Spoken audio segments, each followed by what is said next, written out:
Excel में हमने previous class में देखा था कि एट मेनू में हमने देखा था प्राइवेट टेबल को, जो पिवट टेबल हमने देखी थी उसका यूज हमने देखा था। और आज हम पिवट टेबल तो का जो नेक्स्ट वीडियो आएगा उसको आपको देखना है, उसमें मैं और एडिशनल चीज़ें बताऊंगा। आज हम देखेंगे, ये कुछ मैंने फॉर्मूले लिए हैं यानी कि फंक्शंस लिए हैं ये वाले। तो ये फंक्शंस जो बेसिक फंक्शंस हैं इनका हम यूज करके देखेंगे कि ये किस तरीके से यूज होते हैं। चलिए इनका हम यूज करते हैं। मैं इनको यहाँ से कट करता हूँ, कंट्रोल एक्स, और यहाँ पेस्ट कर देता हूँ। ठीक है, तो इसको मैं क्लियर फॉर्मेट कर देता हूँ। देखिए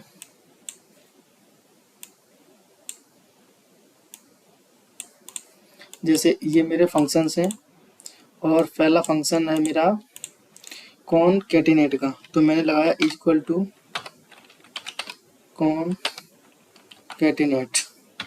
ये क्या करेगा, टेक्स्ट को मर्ज करता है। जैसे मान लीजिए मैंने ये लिया Hindi, comma text 2 English, comma text 3 math, comma science, comma SST, comma drawing.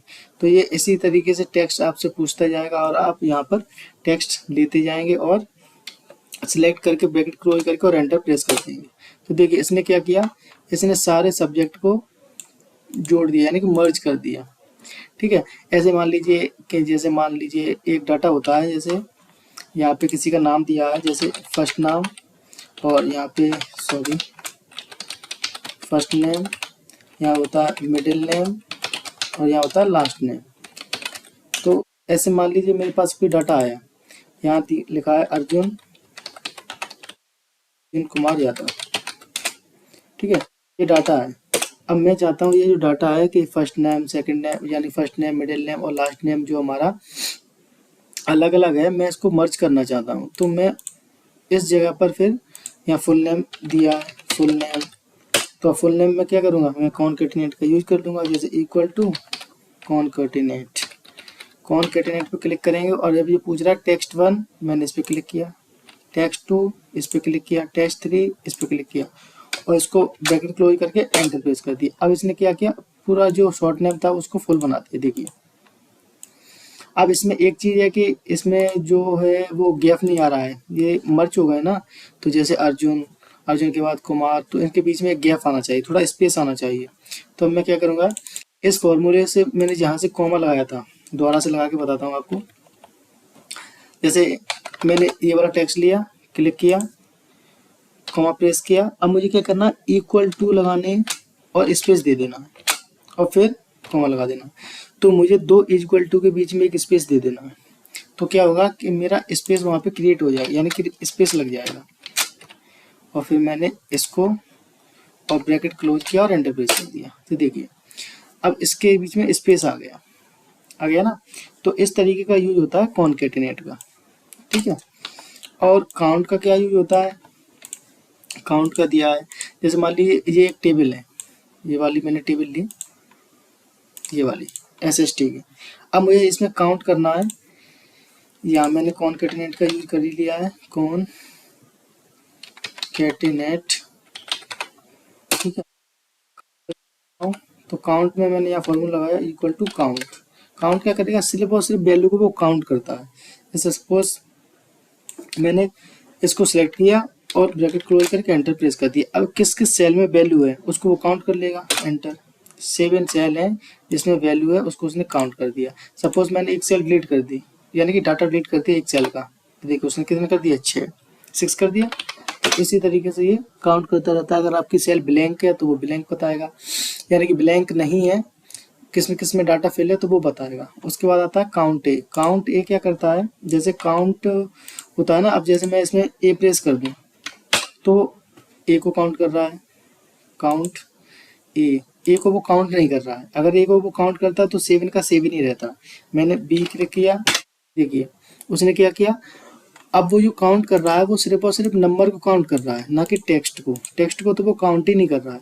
जो हमारा कॉनकैटिनेट का फॉर्मूला है वो, सॉरी काउंट का फॉर्मूला है, वो सिर्फ और सिर्फ नंबर को क्या कर रहा है, नंबर को ही वो सिर्फ काउंट कर रहा है, ना कि टेक्स्ट को तो वो काउंट ही नहीं कर रहा है। तो हम क्या करेंगे, जब हमें टेक्स्ट और नंबर दोनों को काउंट कराना होता है उस टाइम हम फॉर्मूला यूज करते हैं, यानी फंक्शन यूज करते हैं काउंट ए का। तो हम यहाँ प्रेस करेंगे काउंट ए, और जैसे हमने काउंट ए को प्रेस किया, अब जैसे मैं इसको सेलेक्ट करूंगा तो वो क्या करेगा, नंबर को भी ऐड करेगा और टेक्स्ट को भी ऐड करेगा। ब्रैकेट क्लोज और एंटर। ये देखिए उसने 7 का 7 दिखा दिया। अब इसमें आप चाहे नंबर डालिए चाहे टेक्स्ट डालिए, तो वो क्या करेगा, वैल्यू को काउंट करेगा, यानी कि सेल को काउंट करेगा कि आपकी कितनी सेल फिल है। ये क्या करेगा, जिसमें नंबर होगा सिर्फ उसी को काउंट करेगा, टेक्स्ट को ये काउंट नहीं करेगा। उसके बाद आता है लोअर, सॉरी अपर। अपर फॉर्मूला क्या करता है, जैसे मान लीजिए ये नाम मैंने यहाँ पे कोई लिखा, राधा, राधा रानी, ठीक है। अब जैसे ये मैंने नाम लिखा तो इस नाम को ये लोअर केस में है, लोअर केस, अपर केस और प्रॉपर केस, ये 3 केस होते हैं किसके, टेक्स्ट के। तो अब ये लोअर केस में मुझे इसे अपर में करना, तो इक्वल टू अपर लगाएंगे और टेक्स्ट पूछ रहा है, इस पर क्लिक करेंगे और ब्रैकेट क्लोज करके एंटर प्रेस कर देंगे। तो देखिए जो हमारा लोअर केस था उसने वो कैसा कर दिया, अपर केस कर दिया।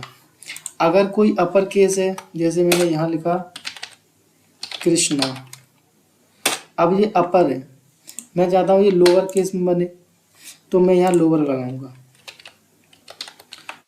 Equal to lower. आप इस फॉर्मूले को लगाएंगे तो सिर्फ एक ही चीज पूछेगा, ये देखिए टेक्स्ट, अपर भी टेक्स्ट पूछेगा, लोअर भी टेक्स्ट पूछेगा और प्रॉपर भी टेक्स्ट पूछेगा। तो बस सिंपल इसमें टेक्स्ट ही देना है आपको, एंटर प्रेस कर देना, तो ये कर देगा।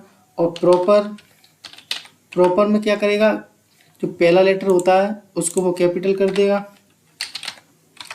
सॉरी प्रॉपर, और टेक्स्ट दिया मैंने कृष्णा, ब्रैकेट क्लोज और एंटर। देखिए उसने पहला लेटर जो है वो क्या कर दिया, कैपिटल कर दिया, बाकी का सारा स्मॉल कर दिया। तो ये हमारे टेक्स्ट फंक्शंस होते हैं, ये वाले, ये हमारे टेक्स्ट फंक्शन है, ठीक है। उसके बाद आता है मैक्स और मिनी, जो मैंने कल आपको बताया था, मैक्स, सॉरी पिछली वीडियो में बताया था कि मैक्स जो होता है वो मैक्सिमम नंबर की वैल्यू को काउंट करता है, एंटर। ये देखिए इसमें कितनी 85 जो है वो मैक्सिमम वैल्यू है, तो इसको उसने काउंट कर दिया। तो इसका क्या काम होता है, मैक्स का। उसके बाद आता है आपका मिन, मिन का क्या काम होता है, सेलेक्ट किया, ब्रैकेट क्लोज और एंटर प्रेस कर दिया, तो ये क्या करेगा, इस वाली रेंज में जो मिनिमम वैल्यू होगी उसको निकाल देगा। प्रोडक्ट क्या होता है, प्रोडक्ट फंक्शन काम करता है मल्टीप्लाई करने के लिए। जैसे मान लीजिए मुझे इसका दोनों का मल्टीप्लाई करना है, यहाँ पे मैं देखता हूँ, यहाँ लगता हूँ, एक सीट बना देते हैं। जैसे कोई प्रोडक्ट है और उसकी क्वांटिटी है 50y और उसका अमाउंट है, क्वांटिटी हो गई, एक क्वांटिटी 20 रुपये की आ रही है, ठीक है। तो उसकी क्वांटिटी के बाद अमाउंट डाल दिया, अमाउंट। अब देखिए जैसे यहाँ पे कीबोर्ड है, कीबोर्ड मैंने 20 क्वांटिटी को परचेज किया और एक क्वांटिटी जो है वो 150 रुपये की है। तो अब मुझे इसको क्या करना है, मल्टीप्लाई करना है, तभी तो मेरी वैल्यू निकलेगी 20 क्वांटिटी की। अगर एक क्वांटिटी मेरी 150 की है तो 20 क्वांटिटी मेरी कितने की होंगी, मुझे इस तरीके से मल्टीप्लाई करके निकालना है अपना प्रोडक्ट को। अब एक है तो आप निकाल सकते हैं, अब मान लीजिए 100, 200, 400, 500, 1000 हुए, फिर तो आपको फॉर्मूला लगाना है। तो मैं यह लगाऊंगा प्रोडक्ट, तो यहाँ इज इक्वल टू प्रोडक्ट। जैसे मैं प्रोडक्ट फंक्शन को, तो ये पूछेगा नंबर 1 इसको, फिर कॉमा लगाएंगे, नंबर 2 इसको, ऐसे ये पूछता जाएगा, नंबर 3, नंबर 4, नंबर 5, इन्फिनाइट तक पूछता चला जाएगा जी। तो आपको जहाँ तक कंडीशन आपको रखनी है बस वहाँ तक रखिए, ब्रैकेट क्लोज करके एंटर प्रेस कर दिए। तो देखिए 15 दूनी 30, तो इसने क्या 3000 रुपये बता दिया कि अगर आप 20 क्वांटिटी कीबोर्ड की सेल करेंगे तो 150 के हिसाब से आपकी 3000 यानी 3000 की आपकी अमाउंट बनेगी। उसके बाद आता है सम मैंने बताया था फर्स्ट क्लास में, बताया था आपको एक्सेल की में, सम वैल्यू को जोड़ने का काम करता है। सपोज मैंने ये टोटल है ना, इन टोटल का भी मुझे टोटल चाहिए, ग्रांड टोटल चाहिए, तो मैंने इसको सिलेक्ट किया और ब्रैकेट क्लोज करके एंटर प्रेस कर दिया, तो उसका क्या गया, ग्रांड टोटल आ गया, ठीक है। उसके बाद एक हमारा फॉर्मूला बचता है सम इफ का। सम इफ को मैं दूसरी सीट में बताऊंगा। चलिए इसमें देखते हैं थोड़ा बहुत सम इफ, क्योंकि हमें उस तरीके की सीट बनानी पड़ेगी। जैसे सपोज मुझे नाम से बनानी पड़ेगी। जैसे रेंज पूछ रहा है ये, तो रेंज मैंने दे दी ये वाली नेम, कॉमा क्राइटेरिया पूछ रहा है कि इस रेंज में वो क्या सर्च करे, तो मैं ये नाम दे देता हूँ कृष्णा वाला। ठीक है, ये इस रेंज में ये नाम सर्च करे कृष्णा। अगर इसको मिल जाए तो इसका टोटल का ये सब टोटल करके मुझे दे दे, ब्रैकेट क्लोज और एंटर। तो नहीं देगा, जीरो, क्योंकि कृष्णा वहाँ पे नाम है ही नहीं, तो देगा ही नहीं। ठीक है, सपोज मैंने यहाँ कृष्णा कर दिया, कृष्णा, और एंटर प्रेस किया, तो देखिए कृष्णा के हिसाब से उसने दे दिया 412, यहाँ पे दे दिया। ये सम जो सम वाला फॉर्मूला है, अभी मुझे लगता है आपको समझ में यहाँ नहीं आया होगा, क्योंकि इसके लिए मुझे एक अलग ही सीट बनानी पड़ेगी। क्योंकि इन्वेंट्री की जो सीट होती है उस पर ये काम करेगा, सम प्रोडक्ट यानी कि प्रोडक्ट पे ये काम करेगा इन्वेंट्री वाली सीट पर। तो अगर आपको समझ में आ रहा है ये वाला सम वाला तो ठीक है, नहीं आ रहा है तो मैं अगली वीडियो में इसको फिर दोबारा से बताऊंगा, क्योंकि इसके लिए मुझे एक सीट अलग से बनानी पड़ेगी। और कंडीशन वाले मैंने फॉर्मूला कल आपको बताया था परसेंटेज में, जो हमने मार्कशीट बनाई थी। If logical text, suppose condition अब आप लगाना सीख गए होंगे। जैसे सपोज यहाँ प्रोडक्ट लिखा है ना, तो मैंने कहा कि अगर इस वाली सेल में इज इक्वल टू क्या लिखा है, बराबर है ये प्रोडक्ट के, प्रोडक्ट। आज मैं इसको टेक्स्ट के बेस पे बता रहा हूँ। अगर ये वाला सेल यानी कि इस सेल में प्रोडक्ट लिखा है तो मुझे दे दे यस, और अगर नहीं लिखा है तो मुझे दे दे नो। तो अब ये बता देगा कि अगर इस सेल में प्रोडक्ट लिखा है यानी कि टाइप है, इसमें फिल है प्रोडक्ट, तो ये देगा यस। अगर टाइप नहीं है तो ये क्या देगा, नो, और एंटर। देखिए क्या दे रहा है, यस। मैं यहाँ पे टाइप करता हूँ, इस पे भी मैंने फंक्शन का यूज किया है और इस पे भी सम इफ का किया है, तो मैं इसको हाईलाइट कर देता हूँ। तो देखिए प्रोडक्ट की जगह मैं यहाँ पे कुछ और डालता हूँ तो ये वहाँ पे नो दे देगा, क्योंकि वो कंडीशन मैच नहीं होगी। तो इफ का यही रूल होता है, अगर सही है तो आपको डाटा मैच, अगर आपकी कंडीशन सही है तो जैसा आप चाहते हैं वैसा मिलेगा। अगर आपकी कंडीशन फुलफिल नहीं हो रही है तो जो अदर कंडीशन होती है जिसमें आपको अदर वैल्यू डालनी होती है कि अगर हमारी कंडीशन फॉल्स हो तो हमें क्या वैल्यू दे, तो वो मिलेगा, यानी कि राइट एंड रॉन्ग। मैंने इसमें फिल कर दिया माउस और एंटर, देखिए नो दे रहा है।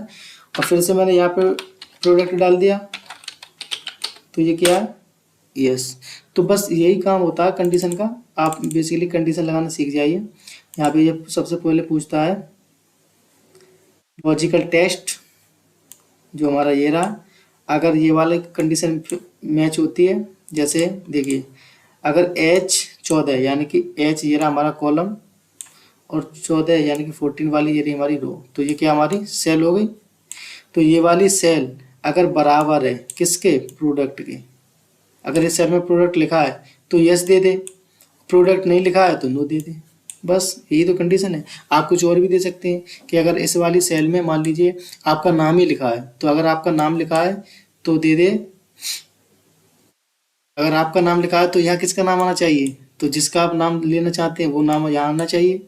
अगर आपका नाम नहीं लिखा है तो उसका नाम भी यहाँ नहीं आना चाहिए, तो किसका आना चाहिए, तो फिर यहाँ किसी का नहीं आना चाहिए। ठीक है, तो आप अपने हिसाब से कंडीशन लगा के चेक कर सकते हैं। ठीक, तो ये कुछ फॉर्मूले थे ये वाले। तो अब आगे की वीडियो हम और फंक्शंस देखेंगे। ठीक है, तो मिलते हैं नेक्स्ट वीडियो में। Thank you.